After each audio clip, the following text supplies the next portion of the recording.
J'ai compté 60 pas. Elle en a perdu 22 depuis la dernière fois. À ce rythme-là, elle atteindra la maison dans moins de 50 ans, c'est inéluctable. C'est pour ça que j'aime la mère. Quand elle commence quelque chose, elle le termine toujours. Tu devrais pas t'approcher autant, ça peut être dangereux. Je savais que c'était toi. J'ai senti ta peur dans mon dos. Ma peur? Oui. Tu as toujours été incapable de t'approcher du bord. De là où tu es, tu ne peux pas ressentir le vent comme moi je le ressens. Allez, viens, approche-toi. Ce soir, c'est un vent de face, un vent protecteur. Tu ne risques rien, fais-moi confiance. J'en ai connu de plus sournois, tu sais. Allez, viens. Tu as bonne mine. Un peu comme dans mon souvenir, avec 40 ans de plus et une croix sur le revers de la veste, bien sûr. Toi aussi, tu as l'air en forme. C'est le vent. Tu aurais vu ma tête ce matin en descendant du train. Une vraie gueule de déterré. Enfin, je devrais peut-être pas dire ça aujourd'hui. C'est de l'humour, je suppose. Non, Tu as pris quelques rides, hein? il n'y a pas que les falaises qui se creusent.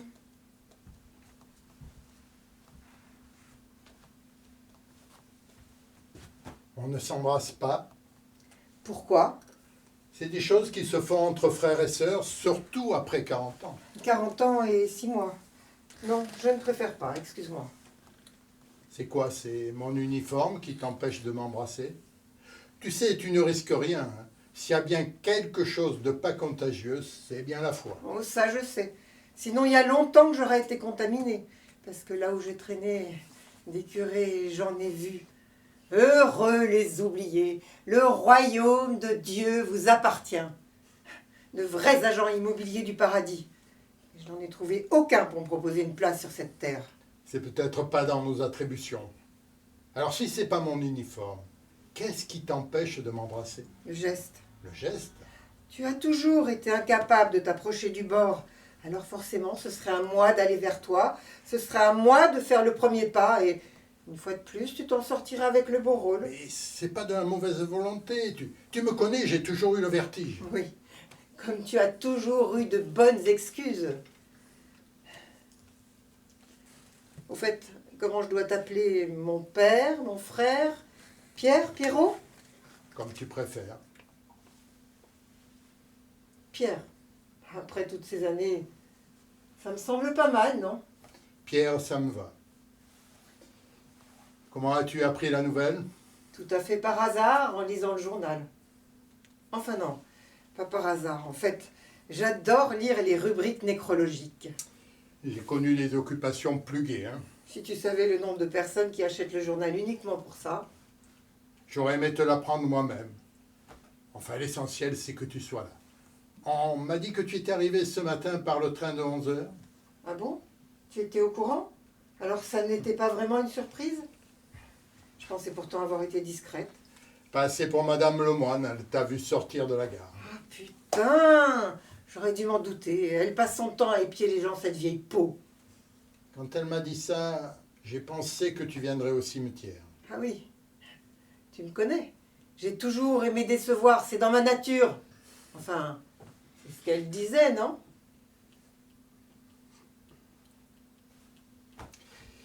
Puisque tu me le demandes, la cérémonie s'est très bien passée, c'était très digne, très émouvant. Tout le village était là. Ça t'étonne. J'ai été content de voir que l'église était pleine. Je ne m'attendais pas à ce qu'il y ait autant de monde. Mais évidemment qu'ils étaient là, qu'est-ce que tu crois? Pour eux, un enterrement, c'est une distraction comme une autre, comme d'aller au théâtre, à la fête foraine. Ils s'emmerdent tellement chez eux. C'est pas l'impression que j'ai eue, tu te trompes, Aurore. C'était sincère. Ils se sont même cotisés pour acheter une couronne, alors tu vois. Une couronne. Mais voyons. Tu sais, dans le train, j'ai eu le temps de les imaginer tous un par un, se préparant devant leur miroir avec leurs costumes de bal, leurs cravates noires, leurs chaussures mal cirées, se demandant si la vieille pute serait là. Tu sais, chérie, l'autre alcoolique. Se demandant si elle aurait le courage de se présenter après toutes ces années. Tu les as imaginés, c'est bien super, hein. Mais moi, je les ai vus. Ça fait une petite différence, non? Oui, mais toi, tu les as vus avec tes yeux de curé. Pour toi, un sourire, c'est de la joie, une larme, c'est de la peine. C'est ce qu'on t'a appris au séminaire. Alors toi, tu les crois sur parole. Tu leur donnes le bon Dieu sans confession. Tu es trop pur. Mais moi, je les connais. Je sais de quoi ils sont capables. Et je ne crois ni en leurs larmes, ni en leurs sourires. Et en quoi est-ce que tu crois? En pas grand-chose, j'ai l'impression. Tu sais, ça va être difficile de discuter. Alors si tu me disais plutôt pourquoi tu es revenu. La falaise me manquait. Le vent aussi me manquait. D'accord, tu veux que je m'en aille, c'est ça? Non, reste. Toi aussi, tu m'as manqué. Tu vois, tu peux dire des choses agréables aussi. Mais profites-en, je me connais, ça risque de ne pas durer. Fait un peu froid, si on rentrait à la maison. Non, c'est ici ma place. Là-bas, c'est chez elle. Puis j'aurais trop peur de voir son visage à travers la vitre, assise dans son vieux fauteuil à bascule, contente de son effet. Elle en serait bien capable, cette vieille folle. Tu parles d'une morte. Oui, et alors? On doit pouvoir pardonner à une morte, tu ne penses pas? Ah non, ce serait trop facile. Alors il suffirait de mourir. Non, la mort n'a jamais été une excuse. Et de toute façon, ce soir, je ne suis pas venue pour pardonner. Alors je te repose la question. Pourquoi es-tu là? Je veux dire spécialement ce soir, le soir de son enterrement. Si je te le dis, tu vas trouver ça idiot. Dis toujours.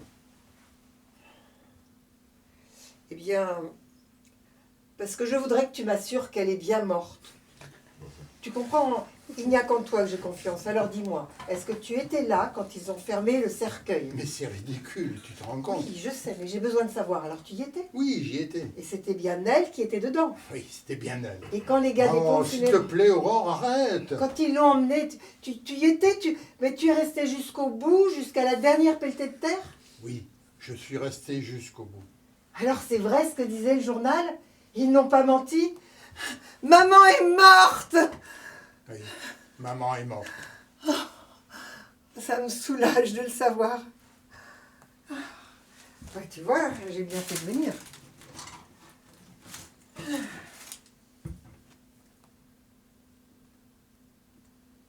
Quoi?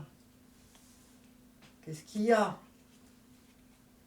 Pourquoi tu me regardes comme ça? Ah, je te dégoûte, c'est ça? Mais non, Bah si, je vois bien, je te dégoûte. mais non, tu me fais pitié. On ne dit pas ça, hein. Le dégoût passe encore, mais la pitié, il n'y a rien de plus humiliant. Je suis un homme d'église. Le dégoût ne fait pas partie de mon vocabulaire. Et moi, je suis une alcoolique. Et s'il y a quelque chose que je ne supporte pas, c'est bien la pitié. Surtout quand elle vient de mon frère. Il faudra t'en contenter. Tu sais, Aurore, je viens d'enterrer ma mère, et j'ai beau croire dur comme fer à la vie éternelle, j'en suis pas moins triste quand quelqu'un y accède. Surtout si c'est quelqu'un de proche. C'est un des paradoxes de ma vocation.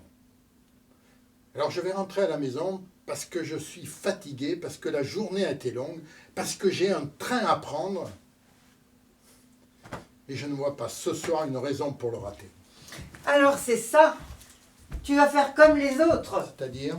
Tu vas me tourner le dos et retourner te planquer dans ton église derrière tes gros murs de pierre. Alors surtout, quand tu arriveras là-bas, n'oublie pas de me recommander à ton bon Dieu. Pour moi, ça ne changera rien. Mais pour toi, ça soulagera sûrement ta conscience de ne pas avoir eu le courage de m'écouter jusqu'au bout ce soir. T'écouter? Mais pourquoi je devrais t'écouter? Je n'ai rien entendu jusqu'à présent, quelque chose qui vaille la peine que je reste? Des reproches, des rancœurs, des blasphèmes? C'est ça que je dois écouter? Ça va se limiter à ça, nos retrouvailles? Non, tu as raison. Excuse-moi. Mais c'est parce que c'est à mon frère que je voulais parler, pas au curé. Malheureusement pour toi, maintenant, on est indissociables. Si tu veux que je reste, il faudra t'y faire, tu n'as pas le choix. D'accord, d'accord. Je veux bien essayer, mais je ne te promets pas d'y arriver. Tu sais, au fond, je ne déteste pas les curés. Non, au contraire, je suis jalouse. Oui, je suis jalouse de votre légèreté. Vous êtes tellement... Arrête, Aurore, s'il te plaît. Bon, tu voulais me parler. Je suis là, je t'écoute. Je t'écoute. Tout à coup, j'ai l'impression d'être à confesse. Pierre, je veux bien faire un effort, mais il va falloir que tu en fasses toi aussi. Alors si tu as peur de louper ton train, vas-y tout de suite. J'ai attendu 40 ans, j'ai encore de l'endurance, crois-moi. Parce que ce que je veux te dire, je te le dirai. Mais pas comme ça, pas entre deux trains. Si je pars maintenant, tu diras encore que c'est une bonne excuse. Oui, et ça en sera une. Alors je reste. D'accord. Mais si tu restes, c'est jusqu'au bout, tu m'entends, jusqu'au bout. Il n'y aura pas d'excuse valable, pas de fuite possible. Ce que je dis, c'est pas des paroles en l'air, c'est pas des paroles alcooliques. Alors réfléchis bien. Tu as encore le temps de courir jusqu'à la gare. Si tu coupes par le champ des Bougnettes, tu l'auras, ton train. Tu crois pas que j'ai passé l'âge de courir? Je ne sais pas. C'est à toi de prendre la décision. Et ne reste pas pour de mauvaises raisons.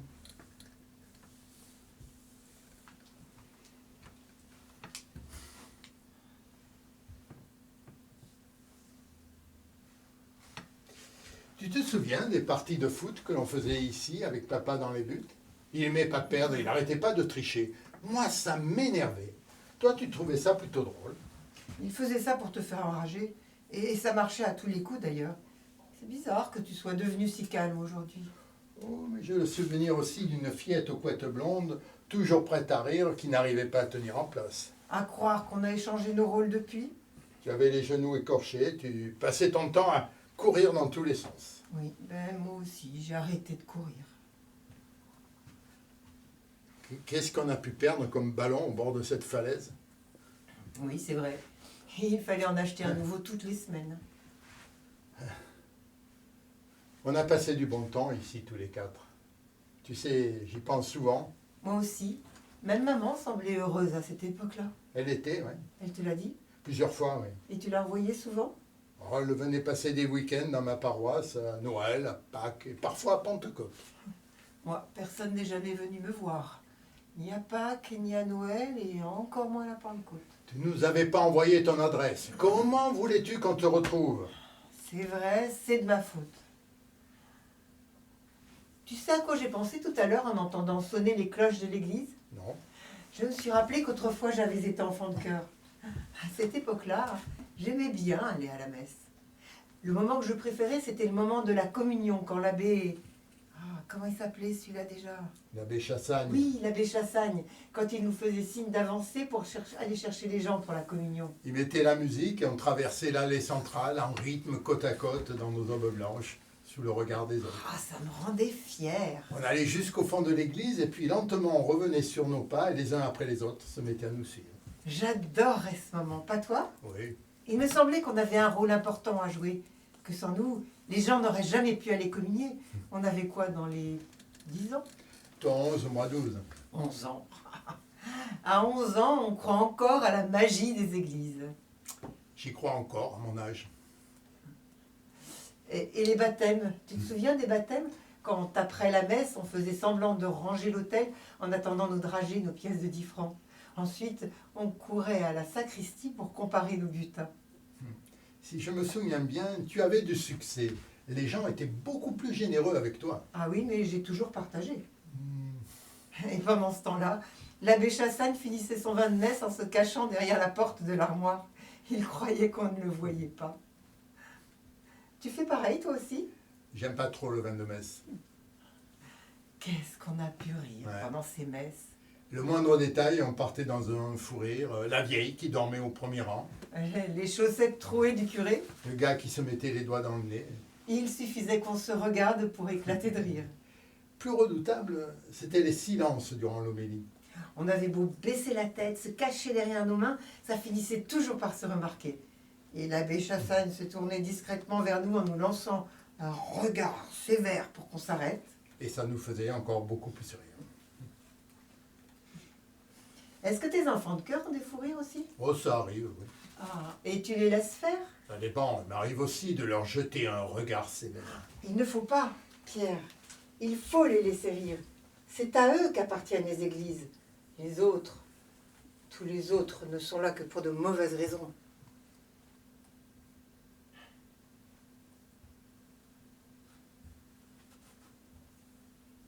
Et les enterrements, quand il y en a, tu leur demandes de venir? Non, non, ça jamais. C'est bien. L'enterrement de cet enfant, tu te souviens? Oui. L'abbé nous avait demandé de venir un samedi après-midi. Nous, on se doutait de rien. On était même impatients de venir. Normal. On n'avait fait que des baptêmes jusque-là. On pensait se faire un peu d'argent de poche pour aller acheter des bonbons chez la mère Béga. On imaginait que ça serait une messe comme une autre. C'était la première fois que je voyais des gens pleurer dans une église. Et tu te souviens du cri de cette femme quand on a descendu le cercueil de son enfant en terre dans le petit cimetière près de l'église? Et quand elle s'est jetée par terre, ça m'a empêché de dormir pendant au moins une semaine. Moi aussi, j'en ai fait des cauchemars. Ah bon? Mais tu m'avais jamais dit ça? Oh, je crois qu'à l'époque, j'ai dû en avoir un peu honte. C'est dommage que tu ne m'en aies pas parlé. J'ai cru que j'étais trop sensible. Je n'avais que 11 ans. 11 ans, c'est trop jeune pour assister à un enterrement, non? Oui, tu as raison. Après, je n'ai plus jamais voulu retourner à l'église. J'étais terrifiée à l'idée de recroiser cette femme, d'entendre à nouveau son cri. Maman était furieuse. Elle voulait m'y traîner de force. Elle disait que c'était des caprices. Elle me demandait de prendre exemple sur toi. C'est papa qui a pris ma défense. Mais toi, tu y es retourné sans rien dire. Pourquoi? Je ne me suis pas vraiment posé la question. Sur le moment, ça m'a paru évident. Si ça se trouve, c'est peut-être ce jour-là que tout s'est décidé. Si j'avais fait comme toi, si j'y étais retournée sans rien dire, si tout m'avait semblé normal, tout aurait été différent. Qu'est-ce qui aurait été différent? Mais tout ce qui s'est passé après. C'est bizarre. C'est la première fois que je pense à ça. Si ça se trouve, c'est peut-être vrai ce que disent les scientifiques, qu'il suffit d'un battement d'aile de papillon à l'autre bout du monde pour engendrer les pires catastrophes. Tu y crois, toi, à cette théorie? Tu me connais, hein, j'ai jamais été très bon en sciences. Mais pourquoi pas? Pourquoi pas? Mais alors, si c'est vrai, c'est profondément injuste. Alors, il suffirait d'un battement d'aile pour que tout soit détruit. Comment tu peux croire à ça, toi, un curé? Tu sais, Aurore, il m'arrive de sortir de mon église, hein, de visiter des hôpitaux, de voir des enfants malades, de leur donner les derniers sacrements. Je serais vraiment stupide après tout ça de ne pas croire à l'injustice du monde. Alors, comment tu l'expliques? Mais je ne l'explique pas. Mon boulot consiste à la rendre plus supportable, tout simplement. Tout simplement. Et tu y arrives. Je crois que Dieu a donné à l'homme un instinct de vie. Un instinct qui lui permet de rester debout, même dans les pires circonstances. J'ai l'impression que tu crois plus beaucoup en Dieu. On est un peu brouillés, tous les deux. Et pour quelle raison? Je lui en ai toujours voulu de s'être approprié mon frère. Et je me souviens exactement quand. Un soir, je t'ai attendu ici pour jouer au foot. Mais ce jour-là, tu avais préféré aller à ton cours de catéchisme. Je suis bien restée assise sur mon rocher pendant au moins 2 heures, jusqu'à ce que la nuit tombe. J'ai deviné alors que plus rien ne serait comme avant. Si tu savais comme je me suis mise à détester ce Dieu qui t'empêchait de me rejoindre, qui du jour au lendemain t'avait rendu sérieux. Fallait bien qu'on devienne adulte un jour ou l'autre. C'est dans l'ordre des choses.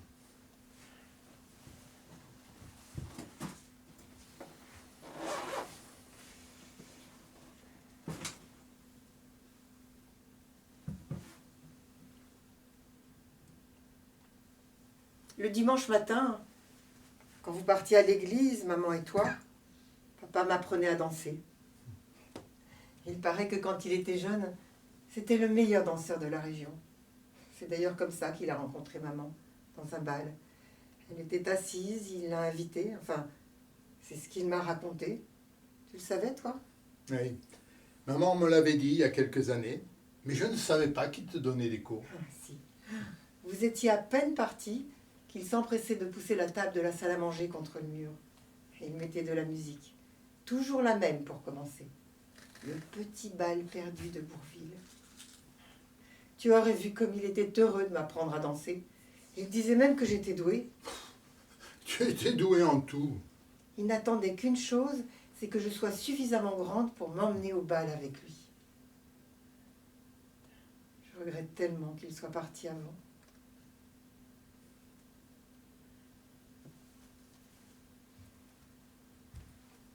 Mimi. Tu te souviens de Mimi? Je l'adorais. Papa, lui, il la détestait. Il détestait les chats. Tu sais ce qu'il m'a dit un jour? Il n'y a que les chats et les curés pour aimer les cimetières. Ça ne m'étonne pas de lui. Je crois qu'après ça, je lui ai plus parlé pendant une semaine, jusqu'à ce qu'il me demande pardon. Aujourd'hui, je trouve la formule plutôt drôle. Il m'est même arrivé de la replacer dans un de mes sermons. Oui, il aurait été fier. Ça lui aurait fait plaisir. Tu sais, au début, je ne comprenais pas. Je ne comprenais pas pourquoi Mimi venait se blottir dans mes bras dès qu'elle entendait papa derrière la porte quand il rentrait du travail. Il n'y a qu'avec lui qu'elle était comme ça. Lui qui était si gentil avec tout le monde. Tu sais, beaucoup de gens ont peur des chats. Hein. Oh, mais lui, il n'en avait pas peur. Je le sais maintenant. J'ai compris pourquoi il la détestait. C'est parce qu'elle l'obligeait à faire son boulot d'homme. Ah, et c'est quoi un boulot d'homme? C'est celui que les femmes déchargent sur eux depuis toujours pour mieux se donner l'impression qu'elles leur sont supérieures.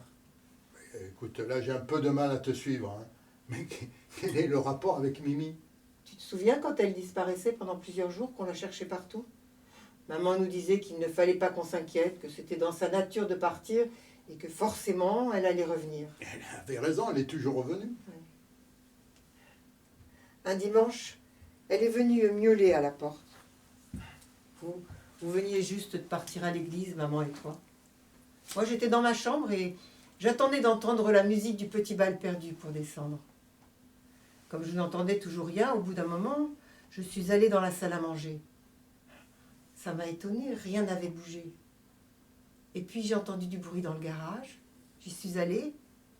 Papa était là, assis, de dos. Il y avait une drôle d'odeur dans la pièce. Oh, j'ai sans doute dû faire un peu de bruit. Il s'est retourné et là, j'ai vu qu'il pleurait. C'était la première fois que je le voyais pleurer.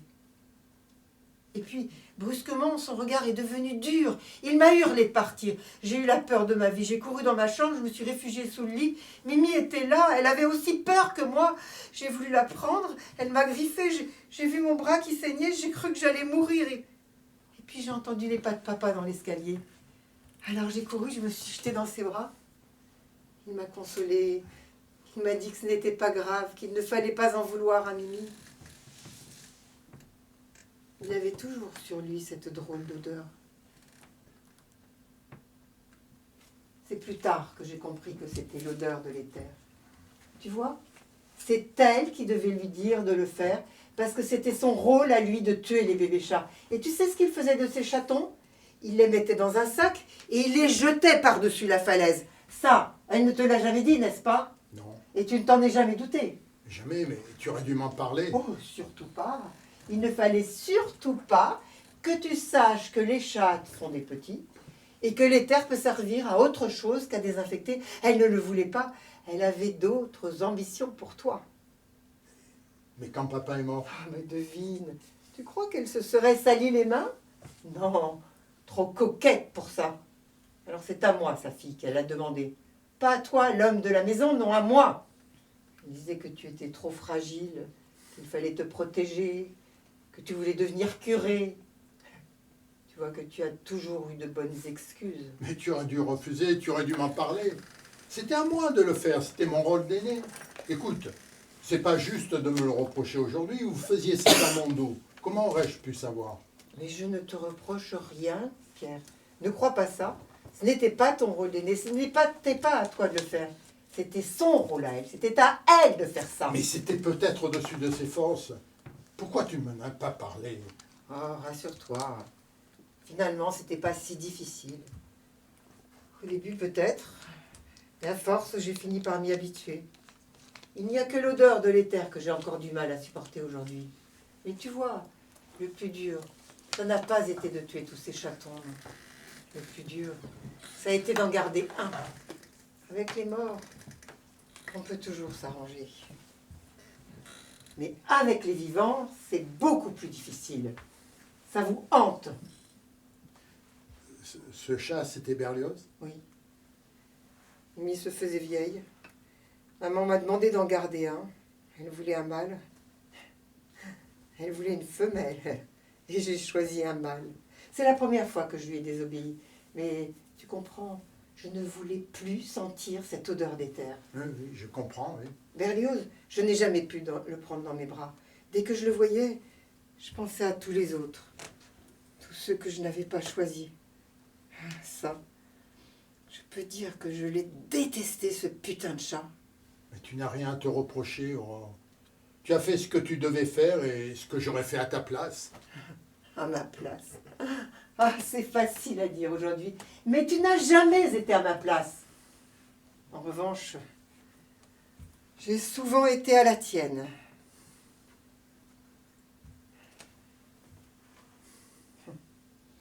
Tu as raté ton train.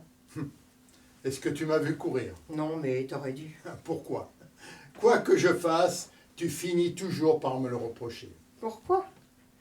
Mais parce que je lui ressemble. C'était son truc à elle, les reproches. Oh, avec elle, il n'y avait jamais un cri, jamais un mot plus haut que l'autre. Tout était dans le regard. Et c'était pas de la pitié, crois-moi, c'était bien du dégoût. Mais de quel regard parles-tu?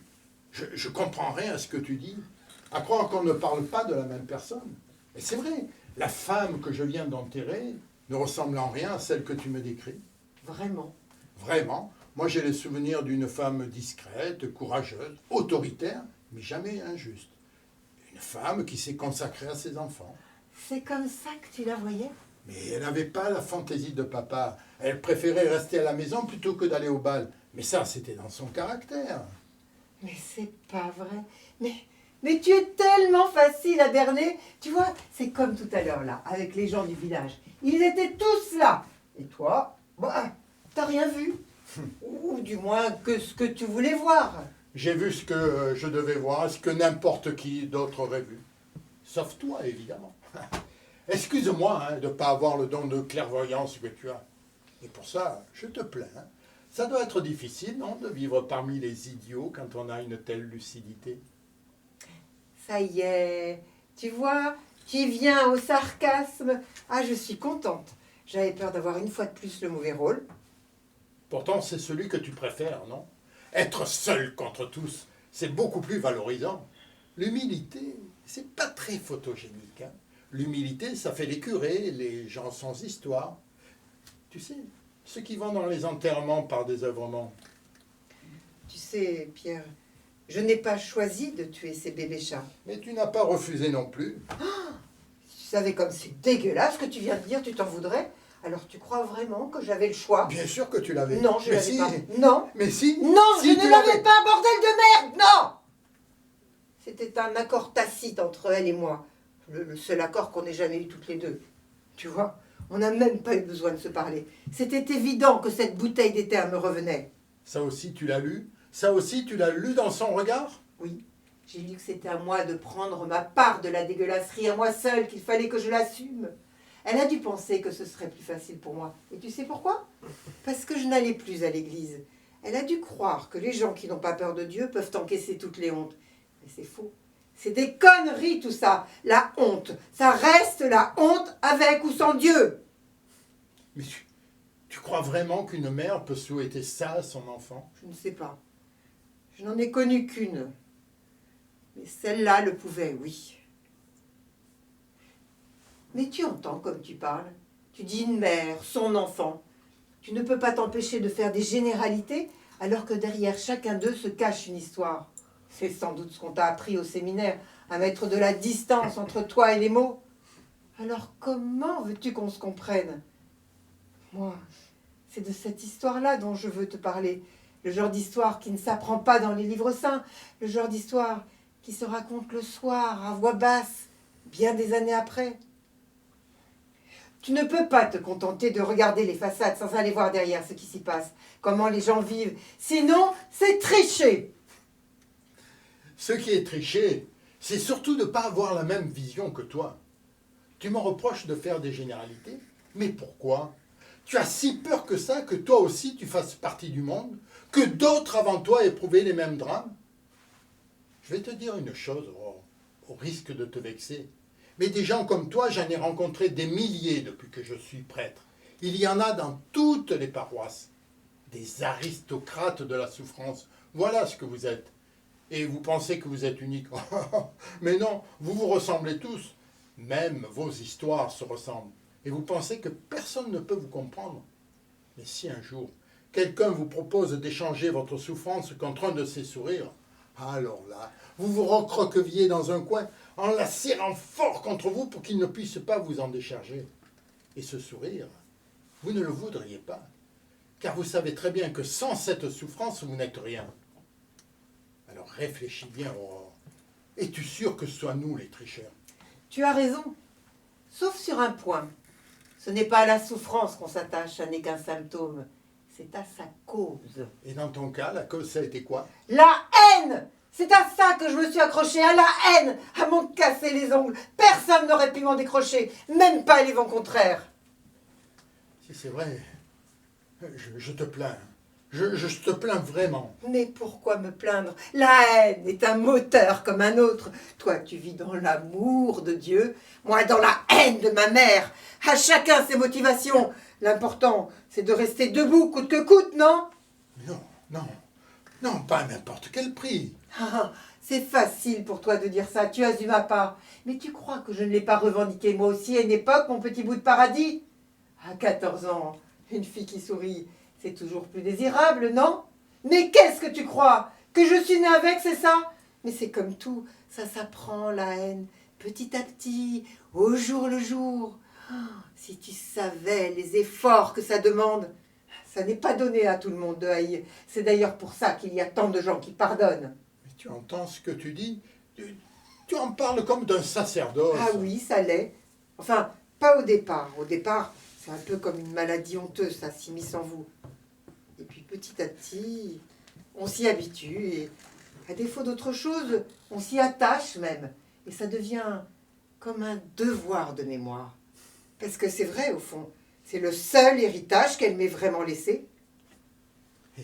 Et c'est ça que tu es venu partager avec moi ce soir? Oui, exactement.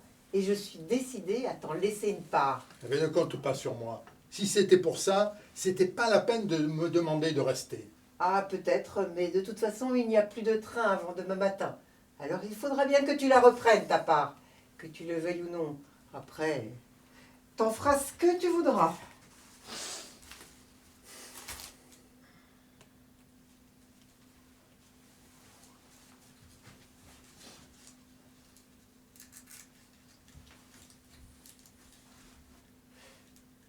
Mais comment tu as pu devenir comme ça? Toi qui étais si gaie, si brillante, si généreuse. J'ai souvent été jaloux de toi. C'est vrai, tu faisais tout avec une telle facilité.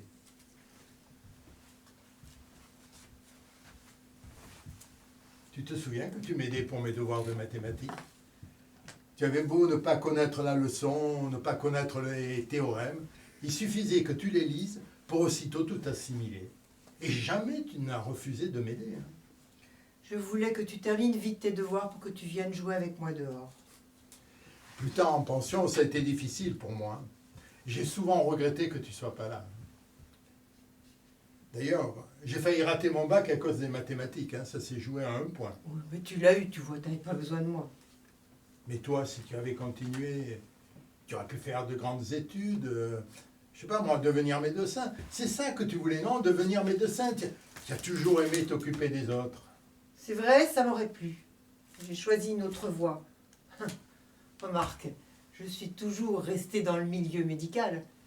Sauf que là, ce sont les autres qui s'occupent de moi. Je peux pas croire que tu l'aies jamais regretté. Aussi souvent.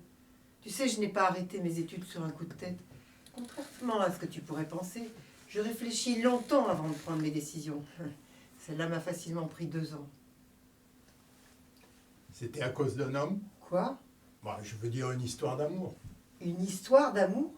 C'est elle? C'est elle qui t'a fait croire ça? Mais non, on n'en a jamais parlé. Disons que je l'ai deviné à demi-mot. À demi-mot. Ah, c'était bien son truc, ça, à elle, de dire les choses à moitié. Elle devait sûrement se dire que ça comptait pour des demi-mensonges, se sentir à moitié coupable. Et la vérité, c'est quoi alors? Elle est beaucoup moins romantique que ça, beaucoup moins fleur bleue. En fait, si je ne me suis pas présentée aux épreuves du baccalauréat ce jour-là, c'est que je n'avais plus du tout envie de devenir médecin. Qu'est-ce qui t'a fait changer d'avis? C'est ce que j'essaie de te faire comprendre depuis le début, Pierre. À croire que ce théorème-là non plus, tu n'arrives pas à l'assimiler. L'amour n'a jamais été une motivation pour moi. Du moins, pas depuis que tu as quitté la maison. Quoi, c'est la haine? C'est encore la haine? C'est contre elle que tu as fait ça? Oui, ça y est, tu commences à comprendre. Non, je comprends rien. Là, explique-moi. Mais c'est simple. Non, il n'y a rien de simple. Si tu avais vu sa tête quand je suis rentrée à la maison ce soir-là, quand je lui ai dit que j'allais passer la journée au café maritime à boire des bières, quand elle a compris que sa fille ne serait jamais médecin, si tu avais lu sa déception dans ses yeux, pour la première fois, il m'a semblé que ça n'était plus du dégoût, juste de la tristesse. Ça a été ma victoire à moi. Arrêter ses études pour devenir alcoolique, tu appelles ça une victoire, toi? Oui, parce que ma réussite, elle l'aurait revendiquée. Ça lui aurait fait trop plaisir. Tu penses, un fils curé, une fille médecin? Mais aux yeux de tout le village, elle serait passée pour un modèle d'éducation. C'est drôle, mais quand j'ai compris ça, du jour au lendemain, j'ai ravalé toutes mes ambitions. Et celles qui résistaient, je les ai noyées dans l'alcool. Tu vois, je suis devenue alcoolique pour ne pas devenir médecin. Mais si c'est vrai, mais c'est un véritable gâchis. Ah oui, c'en est un. Mais un gâchis organisé. La seule et unique chose dont je sois vraiment responsable de toute ma vie. Responsable, c'est quoi ça encore? La philosophie de l'échec? Je suis sûr qu'elle va être bien accueillie dans les bars que tu fréquentes. Hein. Tu dois faire des tas d'adeptes. Hein. Mais qui t'a parlé de philosophie? Encore ta sale manie de tout classer, de tout ériger en modèle pour mieux juger ensuite. Je te le répète, mon histoire n'a aucune valeur d'exemple. Elle n'engage que moi. Alors qu'est-ce que tu attends de moi? Que je te donne ma bénédiction? Mais je ne peux pas, Aurore. Mais je ne veux ni de ta pitié, ni de ta bénédiction. Alors je fais quoi? Je reste là à écouter ma sœur me raconter comment elle a gâché sa vie? Mais je ne peux pas. C'est au-dessus de mes forces. Je t'aime trop, Aurore! Mais moi aussi, je t'aime, Pierre! C'est pour ça que j'ai besoin que tu entendes l'histoire jusqu'au bout, celle qu'elle n'a jamais osé te raconter. Mais comment veux-tu que j'ai encore envie de l'écouter, cette histoire? Tes mots manquent tellement de nuances. Normal, s'ils sont si violents, c'est qu'ils n'ont pas servi depuis 40 ans. Ce sont des mots dits entre deux trains, des mots chargés de tellement de choses que forcément ils ne peuvent être que maladroits. Si encore il n'était que maladroit, s'il n'était pas aussi définitif. Oui, mais ça, c'est parce que je me méfie de vous, les hommes d'église, avec votre manie de toujours chercher de l'espoir là où il n'y en a plus. J'ai peur que tu passes à côté, Pierre. C'est d'ailleurs ce que tu essaies de faire depuis le début. Eh ben, décidément, depuis le début, tu me prêtes des intentions que je n'ai pas. Tu m'as demandé de rester. Je suis resté. Tu m'as demandé de t'écouter. Je t'ai écouté. À aucun moment, je n'ai eu l'impression de me défiler. Dit comme ça, bien sûr. Mais je te connais, Pierre. Et je sens ta peur. Et je l'ai senti au moins 2 fois ce soir. Ah bon? J'aimerais bien savoir quand.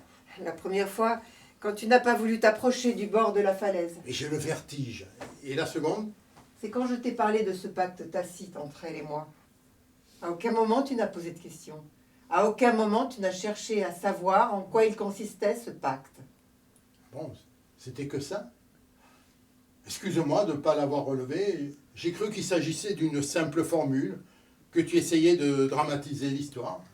Autant pour moi. Mais, vas-y, dis-moi à quoi il consistait ce pacte. Parle, j'ai pas peur. À t'épargner, à ne rien faire qui puisse venir troubler ta foi en Dieu. Quitte à te mentir. Pourtant, j'ai pas l'impression que tu m'épargnes ce Oh, soir. si, je tourne autour du pot. Je suis terrifiée à l'idée de démolir ce qui nous a coûté tellement cher à construire. Tu entends ce que tu dis? Tu prétends que tu m'aimes et tu me rends responsable du gâchis de ta vie. C'est pas ce que j'appelle une preuve d'amour, moi.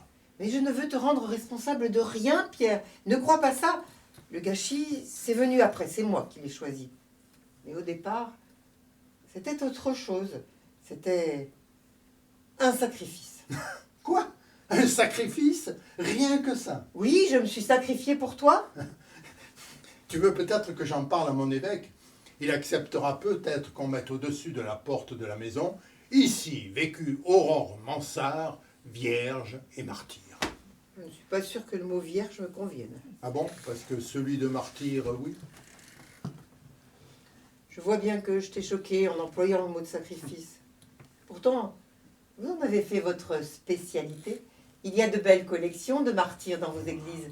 La souffrance a toujours été une garantie d'éternité, un passage obligé. Mais non, encore une fois, tu te trompes. Tu crois que je perdrais mon temps à croire en un Dieu qui exige la souffrance comme critère de sélection? Moi, c'est des racontars, ça, des balivernes pour théologiens. Aucune religion ne peut être l'école de la souffrance, bien au contraire. Écoute, Aurore, je veux bien croire que cette histoire de petit chat t'est perturbée, hein. Mais de là à parler de sacrifice, tu crois pas que c'est un peu exagéré? C'est parce que je ne t'ai pas encore tout dit. Ah bon? Elle t'a parlé des soirs où je découchais? Je venais d'avoir 15 ans. Tu te souviens? C'était... Maman t'avait acheté un costume tout neuf. C'était juste après que tu fus partie en pension chez les pères. Oui. Elle était allée en ville me l'acheter. Oui. Tu étais élégant. Tu ressemblais à ces gosses de riches du lycée Saint-Dominique. Tu sais, ceux qui nous snobaient quand on les croisait dans les rues du village. Vous aviez tenu à m'accompagner jusqu'aux portes de la pension. Quand je t'ai vu disparaître derrière les grilles, j'ai compris que tu étais sauvé, qu'on avait réussi. D'ailleurs, c'est ce jour-là que j'ai rompu le pacte. Tu étais parti, je n'étais plus obligée de mentir. Parce que, je dois te l'avouer, ça m'aurait rendue malheureuse que tu renonces à ta vocation. Et ça va t'étonner, mais ton ordination a sans doute été le plus beau jour de ma vie. Ah bon? J'ai pourtant pas le souvenir de t'avoir vu dans la cathédrale ce jour-là. Je n'y étais pas. Et pourquoi? Puisque ça te rendait si heureuse. J'ai été retenue. Et par quoi? J'aimerais bien savoir ce qui était plus important pour toi que ton frère prononçant ses vœux. Tu ne dis rien? Ma question te gêne? C'est toi qui as peur maintenant? Oui, tu as raison. En fait, j'étais ivre ce jour-là. J'ai eu beau tourner dans la ville, j'étais incapable de trouver le chemin de la cathédrale. J'ai même fini par m'endormir sur un banc dans un jardin public. Ce sont les cloches qui m'ont réveillée. La cérémonie était terminée. Tu vois, c'est pas super glorieux et je sais ce que tu te dis. Tu te dis qu'elle est loin, la petite fille aux couettes blondes, hein, qu'elle a grandi de travers. Je me demande surtout ce que je peux faire pour t'aider. Juste oublier ta pitié et m'écouter simplement. J'en ai fait où déjà? Ah oui. Après que tu fus partie en pension chez les pères, je me suis mise à aller au bal le samedi soir comme papa. Oh, mais moi, pas pour danser, non. Je restais assise à attendre que quelqu'un ait la bonne idée de m'offrir à boire. Ça m'amusait de les entendre me raconter leur histoire, alors que la seule chose que j'attendais d'eux, c'était qu'ils me remplissent mon verre. Moi, je voulais juste être assez ivre pour me donner la force de me jeter dans leurs bras. Tous les samedis soirs, quelqu'un de différent. Pas un n'a résisté. Je crois que j'ai dépucelé tous les jeunes du village. Arrête, ça m'intéresse pas, je veux pas entendre ça. Moi aussi, tu vas l'entendre, Pierre. Pour une fois que quelqu'un ose te dire la vérité en face. Arrête ce petit jeu, ça ne m'amuse pas. Du jour au lendemain, j'étais devenue la terreur des parents du village. Alors ils ont interdit à leurs enfants de me fréquenter. Alors, je me suis attaquée au mari. C'est drôle, mais ce qu'ils interdisaient à leurs enfants, ils se le permettaient à eux. Tu sais, ceux qui étaient à l'église tout à l'heure, ceux qui ont offert la couronne, Tais-toi, ceux qui étaient dignes. Ça suffit. Tous y sont passés, même les plus répugnants. On allait faire ça dans le parc derrière l'église. Oh, si ça peut te rassurer, j'ai toujours fermé les yeux pendant qu'ils transpiraient sur moi. S'il te plaît, arrête. Mais je préférais encore l'odeur de leur sueur à celle de l'éther. Mais ça imprègne moins. Tu vas la fermer, putain, merde!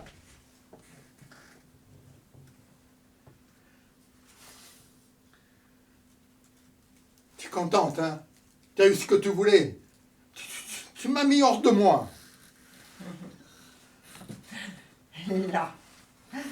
Là, ça y est.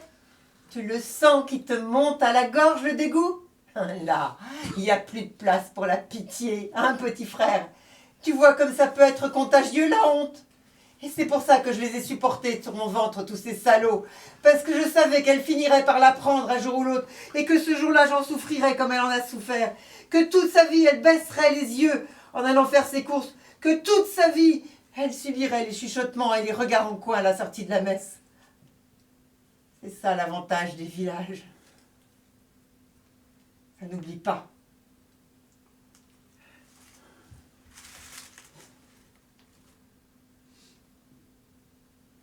Jusqu'au jour de mes 18 ans.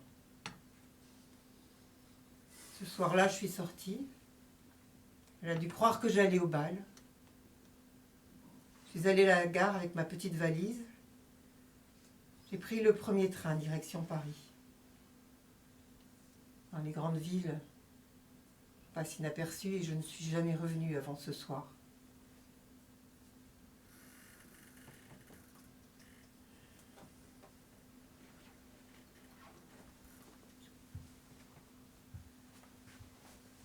Relève-toi. Relève-toi. Tu t'es pas fait mal? Non, ça va, t'inquiète pas. Pas la première fois que je tombe ici. Pardonne-moi, j'aurais pas dû me mettre dans cet état. Mais je n'ai rien à te pardonner, Pierre. Tu en as oublié ta pitié, c'est ce que je voulais. J'ai enfin retrouvé mon frère comme avant, quand il nous arrivait de nous chamailler, quand tu me griffais le visage, quand tu me tirais les cheveux. Enfin, quand ton Dieu n'était pas encore de la partie. Si on en restait là pour ce soir. Non, je n'ai pas fini mon histoire. Alors rentrons à la maison, tu dois avoir faim, je te ferai à manger. Tu sais, j'ai appris à cuisiner, hein, je cuisine pas si mal. Ouais. Va pas croire que je vais encore me défiler. Hein. Même si c'est vrai que j'en ai beaucoup entendu et que je suis pas sûr de vouloir en entendre davantage. Tu n'as pas le choix, Pierre, et moi non plus. Je ne rentrerai plus dans cette maison, même pas pour goûter ta cuisine.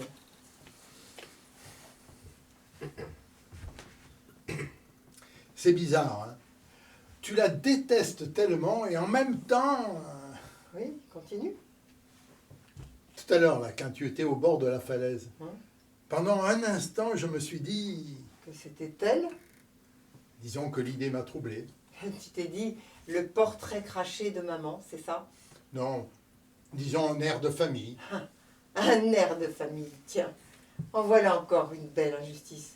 Si seulement on pouvait y être pour quelque chose, mais non, même pas.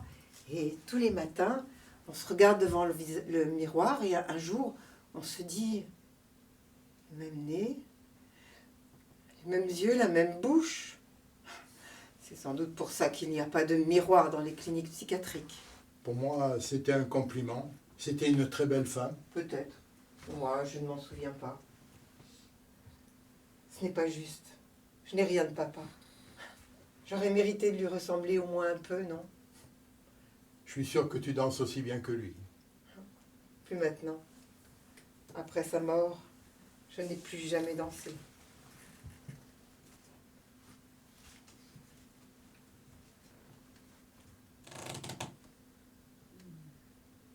Tu sais à quoi je pense à chaque fois que je suis au bord de cette falaise? Non. Qu'il suffirait d'un pas. Juste un tout petit pas pour que tout soit fini. Si tu savais comme ça me rend furieuse à chaque fois de ne pas être capable de le faire, ce pas. L'instinct de vie. La lâcheté. Tu ne t'es jamais demandé ce qui pouvait se passer dans la tête d'un homme qui tombe d'une falaise avant de se briser le cou contre les rochers en bas? Est-ce que, pendant ces quelques secondes, il se résigne à mourir ou est-ce qu'il espère encore un peu d'après toi? Je ne sais pas. Ça m'intéresse pas de le savoir. Ça ne t'intéresse donc pas de savoir quelles ont été les dernières pensées de papa? Je me contente de ce que nous ont dit les gendarmes. Il était ivre, il savait plus ce qu'il faisait, et il est tombé sans même s'en apercevoir. Et je suppose que tu ne t'es jamais demandé non plus pourquoi il s'était retrouvé là ce soir-là? Tu sais, les motivations d'un homme qui a trop bu, non, je ne sais pas. Peut-être qu'il n'avait pas envie de rentrer à la maison, tout simplement. Tout simplement. Mais c'est hallucinant comme tout devient simple avec toi. Ça y est, la trêve est terminée.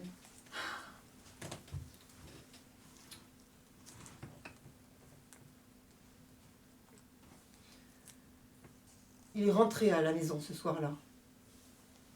La porte a claqué, ça m'a réveillée. J'ai entendu des éclats de voix de plus en plus violents. J'ai voulu me lever, je me suis dit qu'en me voyant, ils arrêteraient de se disputer. Je suis sortie de mon lit et puis je n'ai plus rien entendu. Ça s'est arrêté d'un coup comme ça. Alors je me suis recouchée en croyant qu'ils s'étaient réconciliés. J'aurais dû me rendormir, mais je n'y suis pas arrivée. J'attendais quelque chose. Je ne sais pas quoi, mais j'ai attendu. Tu te souviens de l'escalier de l'avant-dernière marche? Celle qui craquait. Oui, celle qui craquait.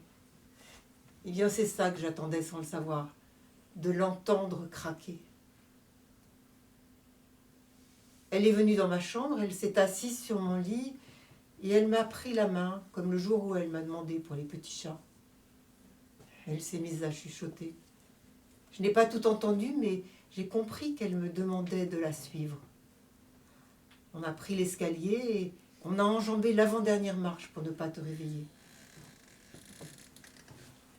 Papa était allongé sous la table de la salle à manger.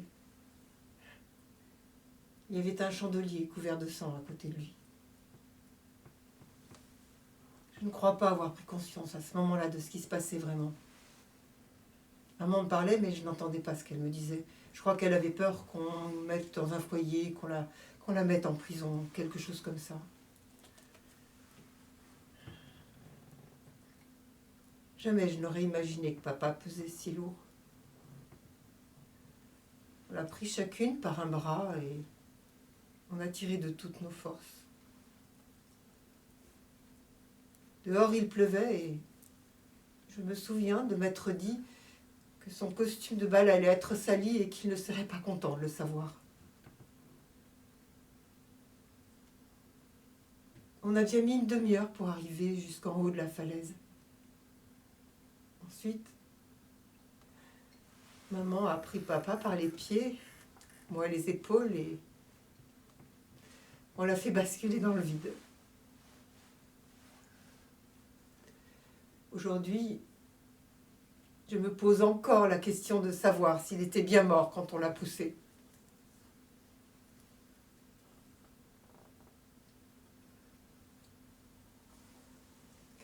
Voilà. Voilà ce que je voulais te dire depuis le début.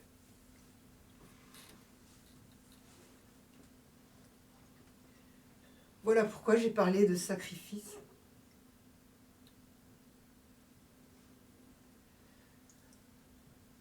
Je me dis souvent que si elle avait frappé à ta porte cette nuit-là, c'est peut-être moi qui aurais assisté à son enterrement. Ça s'est joué à ça, ma vie, un simple battement d'aile. Je déteste les papillons.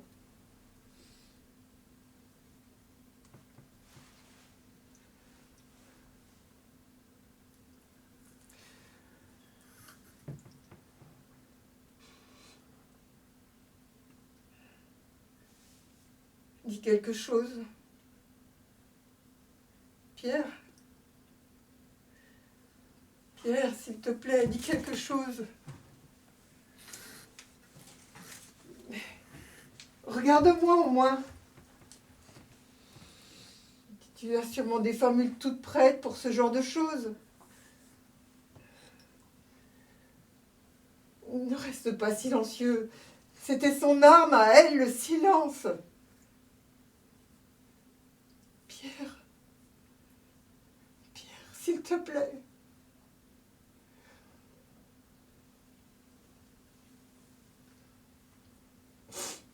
Tu me détestes, n'est-ce pas?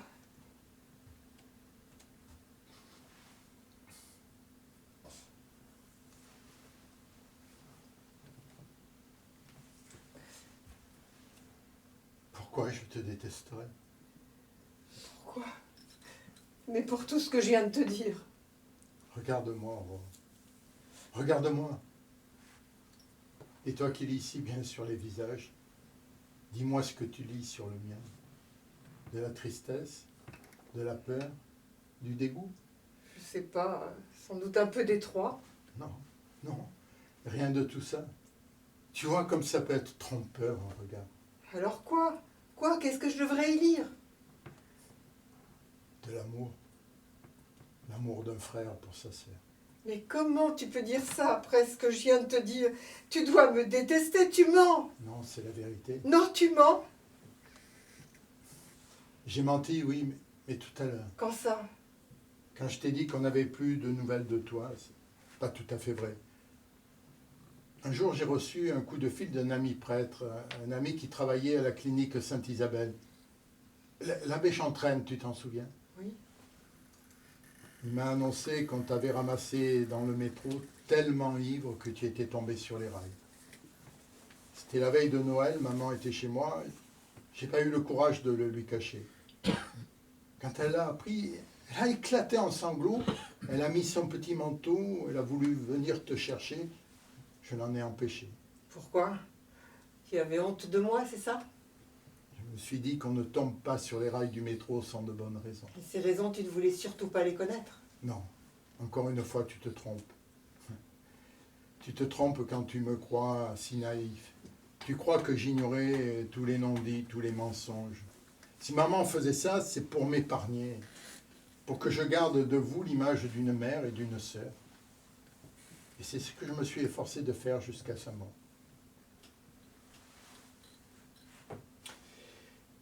Tu sais, Aurore, ça n'a pas été facile pour moi non plus tous les jours. Mais j'ai tenu mon rôle jusqu'au bout, bien consciencieusement, jusqu'au bout. Ton rôle? Qu'est-ce que ça veut dire, ton rôle? Ça veut dire que... Oui, allez, continue. Ça veut dire que je vous ai entendu chuchoter dans le couloir, que je vous ai entendu descendre l'escalier, que je vous ai entendu ouvrir la porte d'entrée.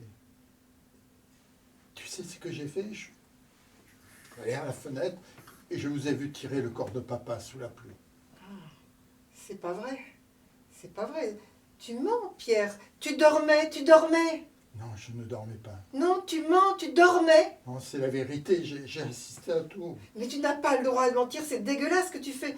On a tout fait pour ne pas te réveiller. Alors s'il te plaît, Pierre, dis-moi que tu dormais. Tu tenais le bras droit et elle le bras gauche. Vous êtes arrêtés devant la porte d'entrée, tu as renoué tes cheveux dans le dos. Mais espèce de salaud! Espèce de salaud! Je te déteste! Ça fait 40 ans que j'attends le moment de te le dire. 40 ans que je garde ça pour moi. Et le soir où je suis enfin prête, ce soir-là, tu arrives encore à te défiler. Mais comment tu as pu nous faire ça, Pierre? Ne rien nous dire! J'ai fait comme vous, j'ai pris sur moi. Et tu nous as laissé nous détruire sans bouger le petit doigt. Laisse-moi t'expliquer. Non! Je ne veux pas entendre tes explications. Va-t'en! Tire-toi! Mais merde! Va-t'en! Non, non. Ce soir, c'est jusqu'au bout. Ce sont tes propres mots. Alors maintenant, c'est à toi de m'écouter jusqu'au bout. Je ne veux pas entendre tes explications. Je vous fais confiance à toi et à ton Dieu pour avoir trouvé de bonnes excuses. Mais aucune ne pourra justifier ce que tu as fait, tu entends? Alors va-t'en! Va-t'en! Sinon c'est moi qui pars! Pour aller où? Il n'y a plus de train. Si tu savais comme je t'en veux. Pourquoi? Mais parce que depuis le début, tu as joué à celui qui ne savait pas, tu m'as laissé parler. J'ai dû te paraître bien ridicule. Non, non, Aurore, je ne me suis pas moqué de toi. Si j'ai fait ça, c'est parce que j'ai senti combien ces mots qui ne te servaient plus depuis 40 ans te faisaient mal, qu'il fallait que ça sorte, qu'il fallait que tu les dises. Tu m'as menti, Pierre, tu m'as menti. Je ne te le pardonnerai jamais. Oui, j'ai menti. J'ai menti comme vous, et comme vous, je l'ai fait pour de bonnes raisons. Moi aussi, j'ai voulu vous épargner. Tu aurais voulu quoi, Aurore? Que je vous avoue tout, puis que je fasse comme toi? Que je baisse les bras? Que je laisse tomber le jour de mon ordination pour venir te rejoindre sur ton banc? C'est ça que tu aurais voulu? Mais si j'avais fait ça, tu m'aurais détesté, parce que j'aurais trahi votre sacrifice. Tu sais, au séminaire, ça n'a pas été facile. Je me suis souvent posé la question, j'ai souvent remis en doute ma vocation. J'ai souvent été à deux doigts de prendre le premier train, moi aussi. Mais à chaque fois, j'ai renoncé. Et pas par lâcheté. Non, parce que j'ai pensé à toi, maman, à vos chuchotements dans le couloir, à vos pas feutrés dans l'escalier, à toutes les précautions que vous aviez prises pour que je ne me réveille pas. Après tout ce que vous aviez fait pour moi, je ne me sentais pas le droit de vous décevoir. Alors tu vois, quand l'évêque m'a demandé de prononcer mes vœux, j'ai pas hésité. Je l'ai fait pour nous trois, en espérant bien fort que tu sois dans l'assistance pour voir ça. Et j'ai eu raison. Je sais que j'ai eu raison. Parce qu'après chaque personne que j'ai aidée, à qui j'ai apporté un peu d'aide, à qui j'ai rendu un peu d'espoir, ils le doivent à toi, à maman, à votre sacrifice. Moi, je n'ai été qu'un intermédiaire, rien d'autre. Voilà pourquoi j'ai menti. Et pour les chats, tu savais? Non, ni pour les chats, ni pour le reste. Mais la pitié dans tes yeux, je ne l'ai pas rêvé. Tu n'as pas pu mentir. Elle me fait pitié, ta souffrance, parce qu'elle est inutile, dévastatrice, et ta haine aussi, avec tout ce qu'elle entraîne derrière elle. Tu vaux mieux que ça. Oh. Ah, mais ce sont des paroles de curé. Jure-moi que tu ne me détestes pas, Pierre. Jure-le-moi sur ton Dieu. Pourquoi? Je le ferai que tu ne me croirais pas davantage. Jure-le-moi avec ton Dieu pour témoin. Mais tu sais bien que je peux pas. Ouais, alors je peux pas te croire. Comme tu veux. Tu sais, un jour, un de mes paroissiens m'a demandé sur quoi reposait ma religion. Je lui ai dit que je croyais à la bonté. Pas celle des saints, hein, non celle des gens simples. Et je peux même te dire que je crois davantage à la bonté qu'en l'amour. Parce que c'est vrai, on ne peut aimer qu'une poignée de personnes, alors qu'on peut être bon avec tous les autres. Et pourquoi tu me dis ça? Parce qu'il m'a demandé à quoi elle consistait, cette bonté. Oh, je lui ai dit en pas grand-chose, hein, des petits riens, des petits détails, mais qui mis bout à bout font que la vie vous semble belle. Comme par exemple, quand on tombe en panne au bord de la route un matin d'hiver, on a beau faire signe aux voitures, aucune ne s'arrête. On a les doigts gelés, on pense même qu'on va mourir de froid. Alors on remonte dans sa voiture pour se réchauffer, et là, sans qu'on ait rien fait, une voiture s'arrête, un homme descend et vient vous demander si vous avez besoin d'aide. C'est ça la bonté. Un homme qui consacre 1 heure de sa vie simplement parce qu'il en a senti un autre en difficulté. Et les autres voitures? Qu'est-ce que tu en fais des autres voitures, toutes celles qui ne se sont pas arrêtées? Alors tu es prêt à pardonner à toute l'humanité pour un seul type qui s'arrête sur le bord de la route? Ah ben ça c'est l'avantage de faire des généralités. Hein. De penser que si un homme en est capable, tous les autres le sont, même le pire d'entre tous. Mais je ne peux pas croire, Aurore, que depuis toutes ces années, tu n'en aies jamais rencontré un seul, un de ces hommes qui t'ait rendu la vie plus facile, plus belle. Tu veux dire ici, au village? Ici ou ailleurs. Oui. Il y en a bien eu un, c'est vrai. Lui aussi, il est venu avec moi dans le parc. Mais c'est le seul avec qui je n'ai pas fermé les yeux. Le fils Montella, Gustave. Le gros Gustave? Oui, le gros Gustave. Celui qui travaillait aux abattoirs? Celui dont on se moquait quand on était enfant. Celui qui a des mains de boucher, celui qui tue des veaux. Je me suis aperçue qu'on avait un point commun tous les deux. L'odeur du sang. Ça nous a rapprochés. Et tu sais, au fond, ça le rendait malheureux de tuer toutes ces bêtes. Un soir, il s'est même mis à pleurer comme un enfant dans mes bras. Et moi, comme une conne, je lui ai demandé pourquoi il continuait à faire ça, à se salir les mains. Et qu'est-ce qu'il t'a répondu? Je m'en souviens mot pour mot. Il a dit, il faut bien qu'il y en ait qui se salissent les mains le soir pour qu'ils puissent bouffer leur steak en rentrant. Et tu as eu pitié de lui après ça? Non, au contraire, ça m'a ému aux larmes. Et malgré ses mains de boucher, je n'ai pas pu m'empêcher de le trouver beau. Alors tu vois ce que j'éprouve pour toi, Aurore. Moi non plus, je ne peux pas m'empêcher de te trouver belle. Tu sais, la bonté est beaucoup plus contagieuse que la haine. Et heureusement, sinon je ne serais jamais devenu curé. Et cette bonté, c'est toi et maman qui me l'avez transmise. Et à elle? Est-ce que tu lui as dit à elle? Oui, oui. Je lui ai tout avoué sur son lit d'hôpital. Et alors? Comment elle a réagi? Elle a souri, elle a paru soulagée. Elle n'avait plus la force de parler. Elle a trouvé le courage de me demander de t'embrasser. Et puis elle est partie dans la nuit. C'est vrai? Elle te l'a vraiment demandé? J'ai Dieu pour témoin.